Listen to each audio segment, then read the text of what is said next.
Hi friends, කොහමද ඔයාලට? ඉතින් මම රූෆ්ටොප් එකේ කරන පුංචි වගාව ගැන ඔයාලට වීඩියෝ සාරන්න හිතුවා.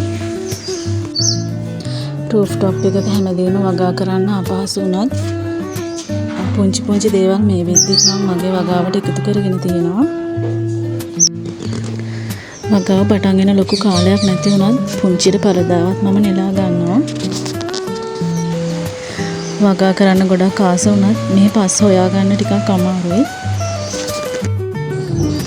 රූෆ්ටොප් එක වගා කරන එක ටිකක් කරදර වුණත් අපි වගාවෙන් පළදාව නෙලා ගන්නකොට ඒ දේවල් අපේ කෑම වේලට එකතු කරගන්නකොට ඒ දැනෙන සතුට හින්දා ඇත්තටම අපිට ඒක කරදරයක් විදියට දැනෙන්නේ නැහැ. තමන්ගේ අතින්ම දෙයක් වගා කරලා ඒකේ ඵල නෙලා ගන්නකොට ලැබෙන සතුට ඇත්තට වෙන කිසිම දෙයකින් ලබා ගන්න බෑ. ඒ මානසික තෘප්තිය ඒක කියන්න වචන නැහැ. මං හිතන්නේ ඒක වගා කරන හැමෝම දන්නවා. හැමෝටම දැනෙන දෙයක්.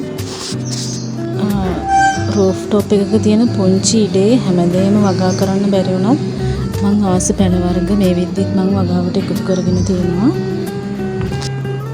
ඉතින් පුංචි ඉඩක් කළමනාකරණය කරගෙන විශේෂයෙන්ම රූෆ්ටොප් එකක් වගේ තැනක අපිට ගෙදරට අවශ්‍ය එළවලු වර්ග, පලා වර්ග වගා කරගන්න විදිහ මම ඔයාලට මගේ channel එකෙන් ඉස්සරහට අරගෙන එනවා.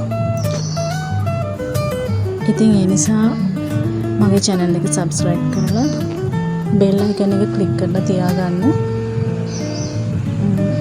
මේ තියෙන්නේ මම තවන් දාන පැකට් වලට දාගත්තු මාළු මිරිස්, තක්කාලි, සුදු කොච්චි වගේ පැල වර්ග.